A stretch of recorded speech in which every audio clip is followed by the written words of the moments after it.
The first sound was the silence.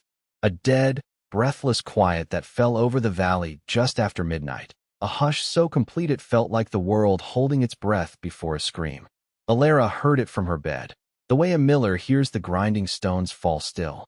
Then came the other sound, the one the silence had been clearing a space for. A thin, rising harmony of yips and howls from the ridge line, a sound of pure, organized hunger. It was not the lonely call of a single coyote, but the chorus of a pack, disciplined and moving with purpose. In the scattered farmhouses across the valley, lamps flickered to life. Men grabbed rifles they hadn't fired in a year, their faces pale in the yellow light. The sound was closer than it had been all season, bolder. It spoke of a desperation that had finally boiled over, a famine that no longer respected fences or the bark of a lone farm dog. From her porch, Alara could see the lights winking in the distance, small sparks of fear in the vast, devouring dark. The howling grew, a tightening net of sound, and she knew it was coming for her fence-line, for the tender new calves that represented her entire year. She did not move. She did not light a lamp. She simply stood and listened, her hands resting on the porch rail, its wood worn smooth as river stone. Then, from her own pasture, came the answer. It began with a low, rumbling snort from the darkness near the barn, a sound like a giant clearing his throat. It was answered by another, and another, until a wave of noise began to build. It was not a bark or a moo or a whinny. It was a bray, a hideous, ear-splitting, world-shattering bray, a cacophony of defiance that ripped the night air to shreds. One voice, then 5, then all 19, a choir of grotesques singing their terrible anthem into the dark. The coyote chorus faltered, the confident harmony dissolving into confused yelps. Alara smiled, a grim, tired curve of her lips in the darkness. The whole valley was listening now, not just to the predators, but to the protectors, to her 19 ugly mistakes.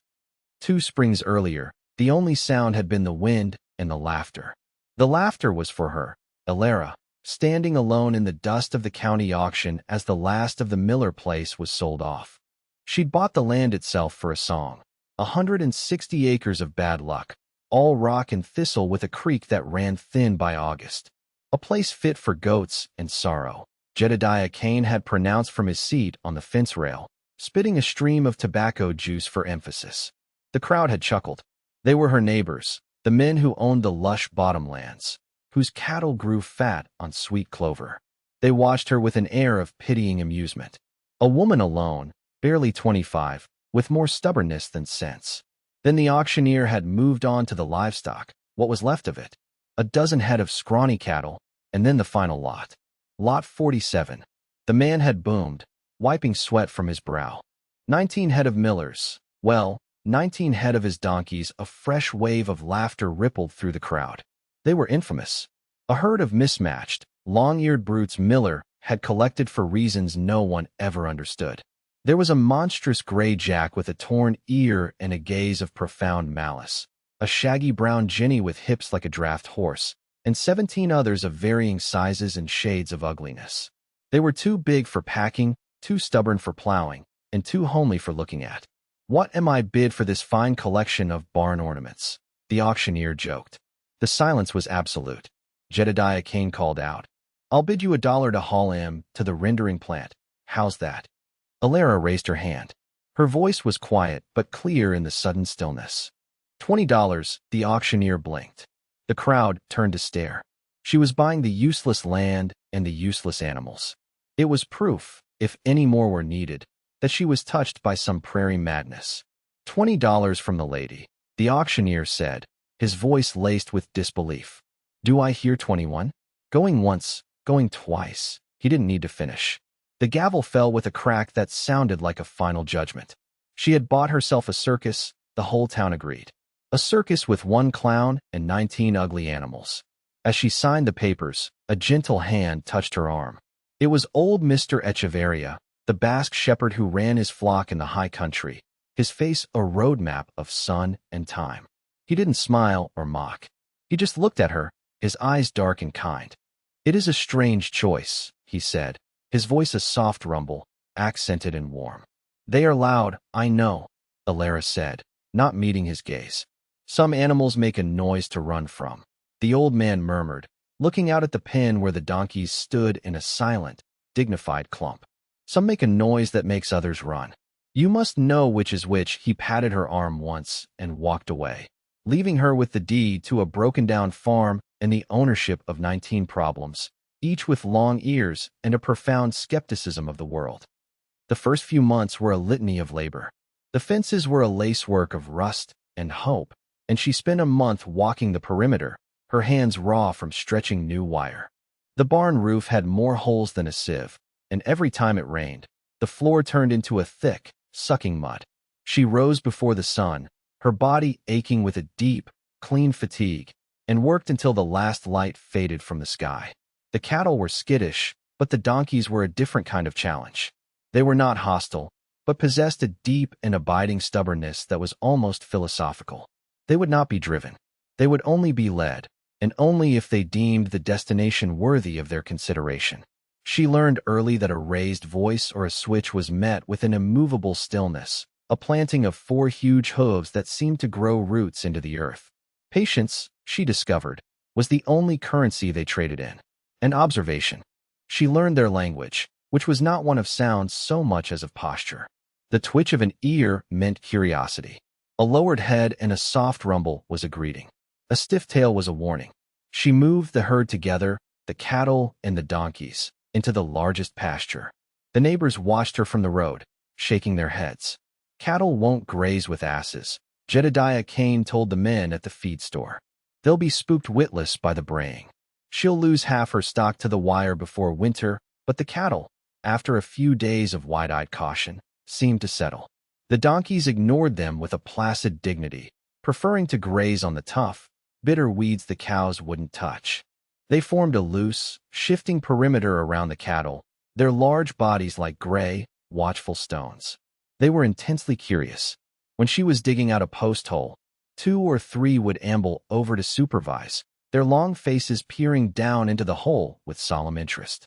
When she repaired the trough, the big gray jack nudged her shoulder with his nose, his breath warm and smelling of sweet grass. She began to talk to them, her voice a low murmur against the constant prairie wind. It was easier than talking to people who only ever wanted to give her advice she hadn't asked for. In the evenings, she would sit on her porch and do the arithmetic of survival. The cost of the wire, the price of feed, the number of calves she would need to sell in the fall just to break even. It was a stark and unforgiving equation. Below, in the pasture, the 19 donkeys would often gather in the twilight, standing close together, their ears silhouetted against the fading sky. They were a herd, a family, and she, the woman on the hill, was part of it now. One person alone, the town had called her. But as the moon rose over her silent, watchful flock, she did not feel alone at all. It was a boy who gave them their names. His name was Finn, Jedediah Kane's youngest, a scrawny 10-year-old with eyes that missed nothing and a silence that was companionable rather than shy. He started appearing at her fence line in late summer, just watching. Alara, wary of Kane's mockery, ignored him at first. But the boy kept coming back, day after day, propping his chin on the top rail of the fence. He wasn't looking at the cattle. He was looking at the donkeys. One afternoon, as she was hauling water, he finally spoke. "That big one," he said, pointing a thin finger. "He looks like a general." Alara stopped, resting the buckets on the ground. She followed his gaze to the scarred gray jack, who was standing sentinel on a small rise, his one good ear swiveling to track a hawk in the sky. "He does, a little," she admitted. "I call him General Jackson," the boy declared. And just like that, the naming began. It became their ritual. Finn would show up after his chores were done, and they would walk the pasture. He had a knack for it, seeing the soul inside the homely exterior. A small, fluffy brown Jenny who loved to have her neck scratched became Dust Mop. A tall, skinny Jack with a bray that sounded like a rusty hinge was named Stovepipe. A particularly placid Jenny with long, elegant eyelashes was christened Mrs. Gable, after a photograph of a film actress Finn had seen in a magazine. Alara found herself laughing, a sound that felt rusty in her own throat. She had been so focused on work, on the grim arithmetic, that she hadn't allowed for any joy. The boy brought it with him, a gift as simple and clean as a bucket of fresh water. He would bring them treats, a pocketful of withered apples, a handful of oats stolen from his father's barn. The donkeys, who were wary of strangers, came to trust him. They would amble over when they saw him coming, nudging him gently for their prize. Jedediah Cain did not approve. "You stay away from that woman's place," he'd bellow from his own porch. "Nothing over there but rocks and foolishness," but Finn kept coming. He found a kind of peace in Alara's quiet company and the strange dignity of her animals. He learned their habits, who liked to stand in the shade, who preferred the sun, who was the first to the water trough. "Stovepipe and Dust Mop are best friends," he told her seriously one day, as the two donkeys stood side by side, grooming each other's necks with their teeth. The work was still hard, the days still long, but the loneliness had receded. Her world was no longer just a struggling woman and her stock. It was Alara and Finn and General Jackson and Stovepipe and Dust Mop and Mrs. Gable and the 14 other named and known souls who shared her scorned piece of land. The town still thought she was mad, but now her madness had a name. It had 19 of them. By the first autumn, Alara began to see the truth of what she had built. It wasn't in her bank ledger, which was still perilously thin. It was in the bodies of her cattle. Her neighbors' herds were flighty, always on edge. The ever-present threat of coyotes kept them pacing the fence lines, wasting energy they should have been using to build fat and muscle. But her cattle were different. They were calm, almost placid. They would graze peacefully in the center of the pasture while the donkeys, by unspoken agreement, took the perimeters. The donkeys missed nothing. Their huge ears were like radar dishes, constantly swiveling, catching sounds the cows, and even Alara herself could not. One evening, just as the sun was bleeding across the horizon, she saw it happen for the first time. A lone coyote, ribs showing, slunk out of the brush at the far end of the pasture. It moved low and fast, a gray wraith against the dying grass. The cattle didn't see it, but General Jackson did. He lifted his massive head, his good ear locked onto the threat.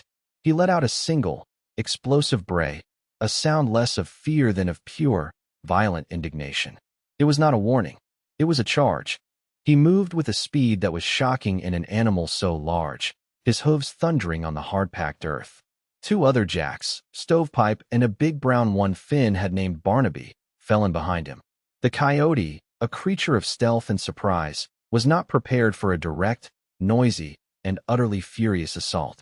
It skidded to a halt, tucked its tail between its legs, and fled back into the scrub. The donkeys didn't even give chase. They simply stopped, watched it go, and then, with an air of profound satisfaction, returned to their grazing. Alara watched from the porch, her heart hammering in her chest. It had worked.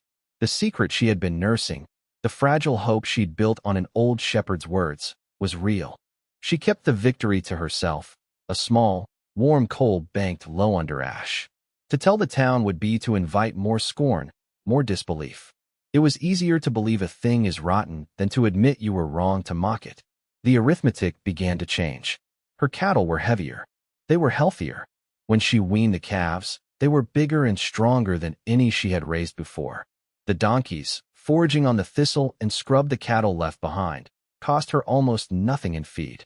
They were earning their keep not by what they produced, but by what they prevented.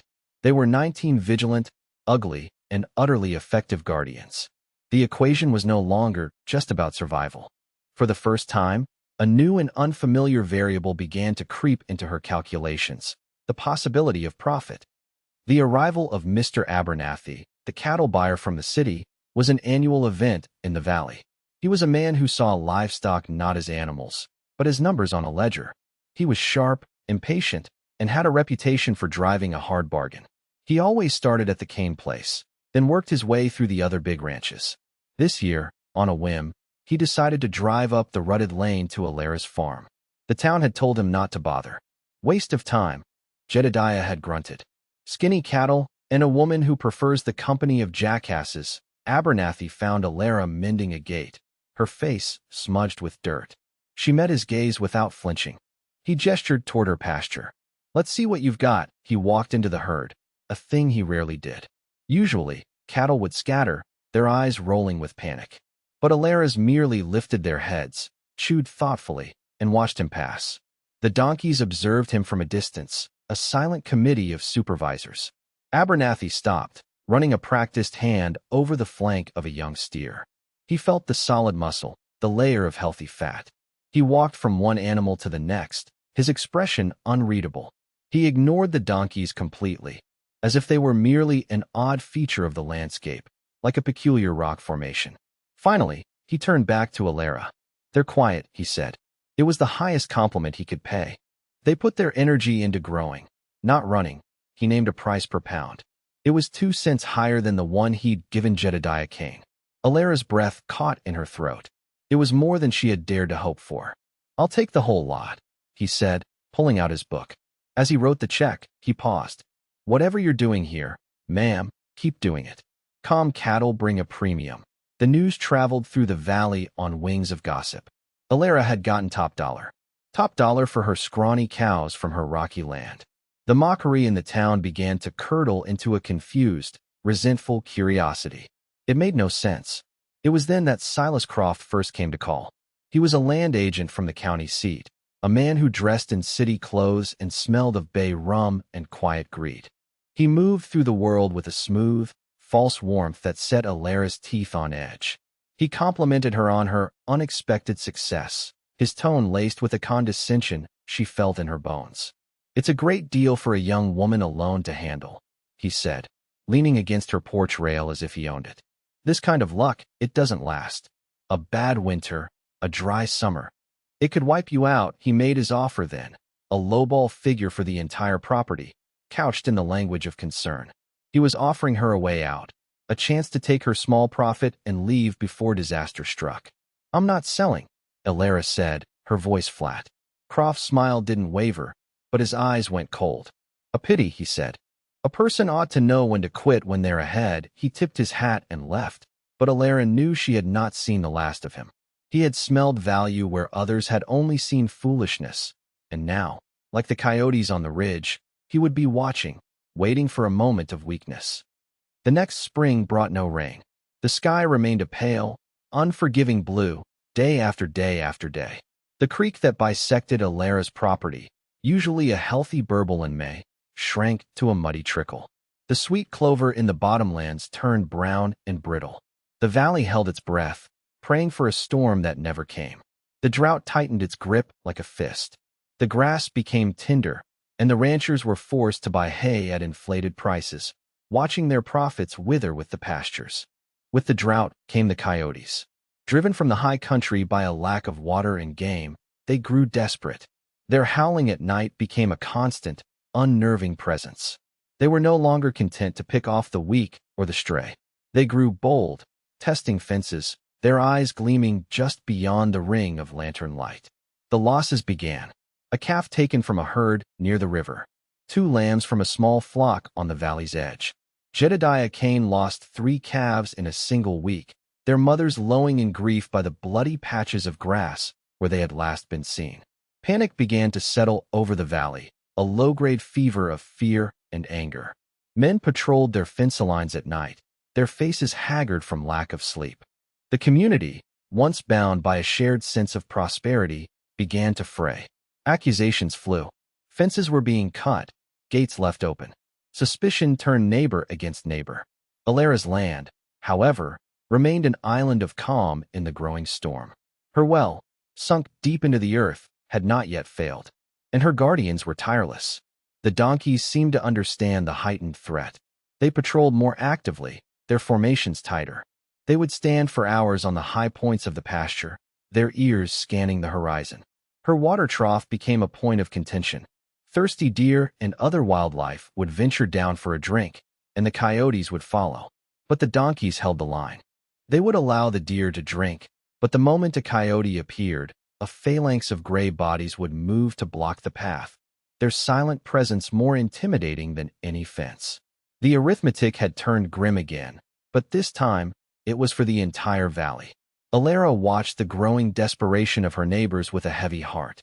She heard the rifle shots in the night, the fruitless reports of men firing at shadows. She saw the exhaustion in Jedediah Kane's face when she passed him on the road.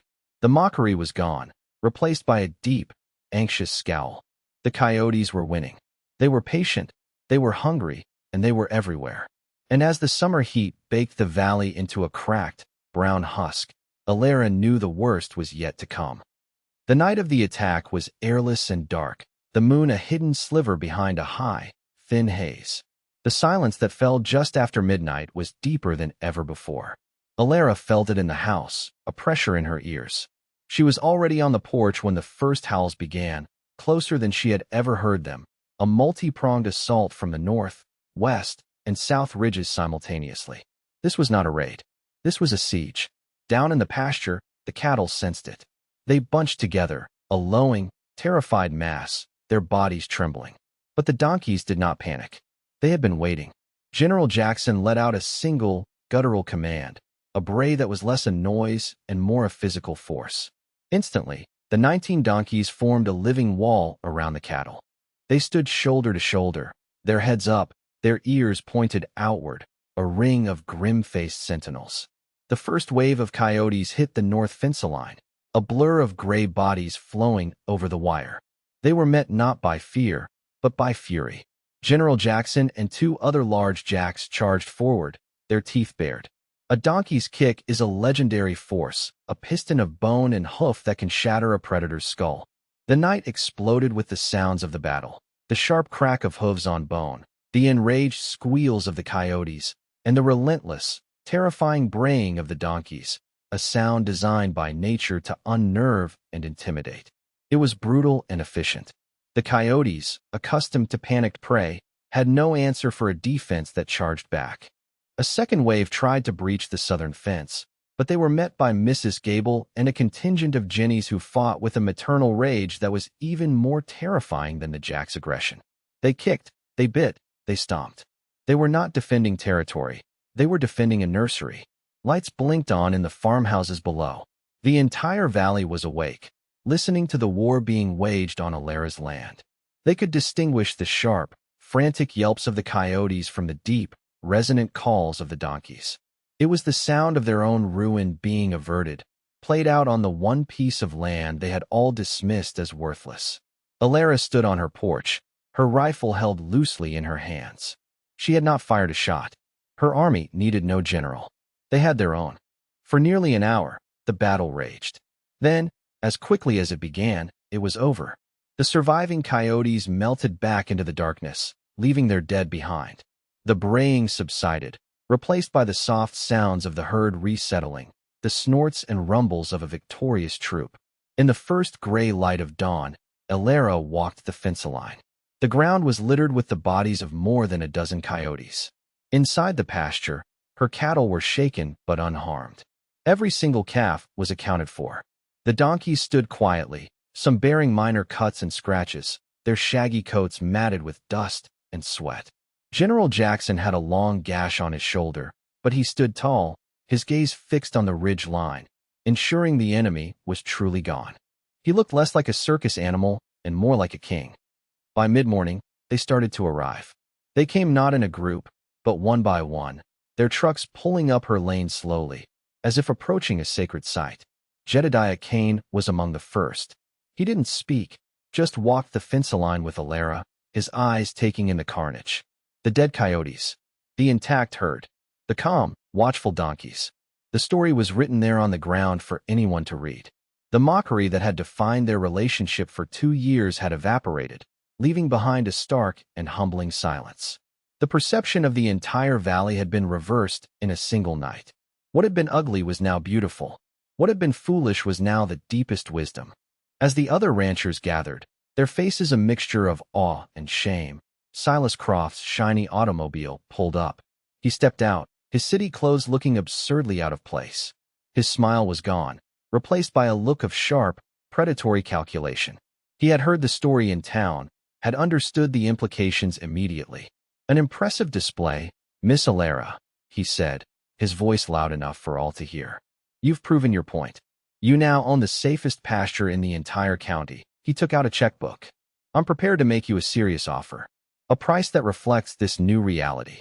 Enough to set you up anywhere you'd like. He was trying to buy her victory, to commodify the miracle she had built. He saw not a home, but an asset. Not a flock, but a security system. The other ranchers watched, their expressions hardening. They saw Croft for what he was, a vulture circling their collective disaster.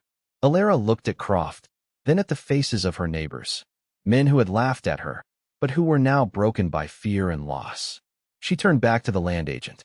"This land is not for sale, Mr. Croft." Her voice was quiet, but it carried the weight of her authority, an authority earned through wire and work and 19 ugly guardians. "I believe you were leaving." Croft's face tightened. He had misjudged the room. He was the outsider here. He gave a curt nod, got back in his car, and drove away in a cloud of dust, his greed exposed to the whole community. After he was gone, a heavy silence fell. It was broken by Jedediah Kane. He took off his hat, turning it over and over in his rough hands. He would not meet her eyes. "Ma'am," he began, his voice thick. "Alara, I was wrong about you." "About them?" He gestured toward the donkeys. "We're losing everything. I lost another 2 last night. My boy, Finn, he worries something awful." He finally looked at her, his pride shattered. "I'm asking for your help. Could you spare one of your beasts to guard my herd? I'll pay." It was the moment of her triumph. She could have named any price. She could have savored his humiliation. She could have turned her back, just as they had all turned their backs on her. The arithmetic of survival had brought her to this point. But now, she started doing a different kind of math. The arithmetic of community. Alara looked at Jedediah Kane's tired face, at the desperation in the eyes of the other men. She thought of Finn, the boy who had seen generals and film stars where others saw only useless livestock. She thought of Mr. Echeveria's words about knowing the right kind of noise. Vengeance was a noise to run from. Generosity was a noise that made others run toward you. She could hoard her advantage, an island of safety in a sea of fear, or she could extend her fences. "One won't do it," she said, her voice steady and clear. The men's faces fell. "It takes at least 2," she continued. "They work as a team, and I can't sell them. They're a herd. They belong here." Hope vanished completely from Kane's eyes. He nodded, preparing for the refusal he deserved. "But I will lease them to you," Alara said. A collective, audible sigh of relief went through the small crowd. 2 donkeys for every 50 head of cattle. You'll be responsible for their feed and water. The price will be fair, a small percentage of each calf you successfully bring to market in the fall. You pay me when you get paid. It was more than fair. It was an act of grace.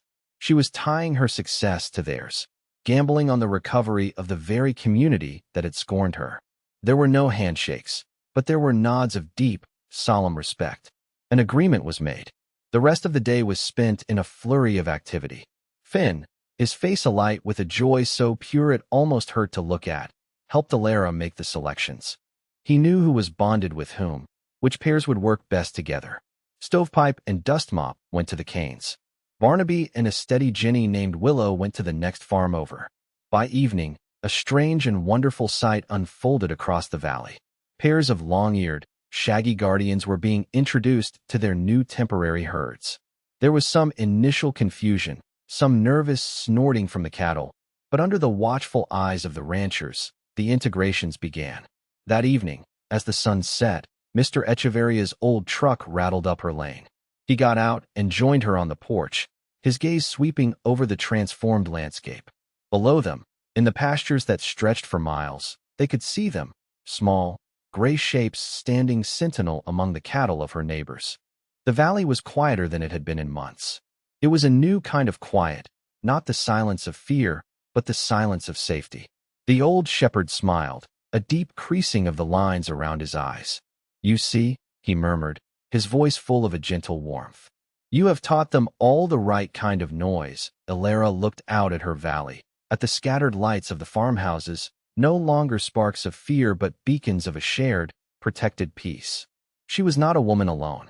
She was the heart of a community she had saved, the quiet center of a world held safe by the braying of 19 ugly, stubborn, and magnificent heroes.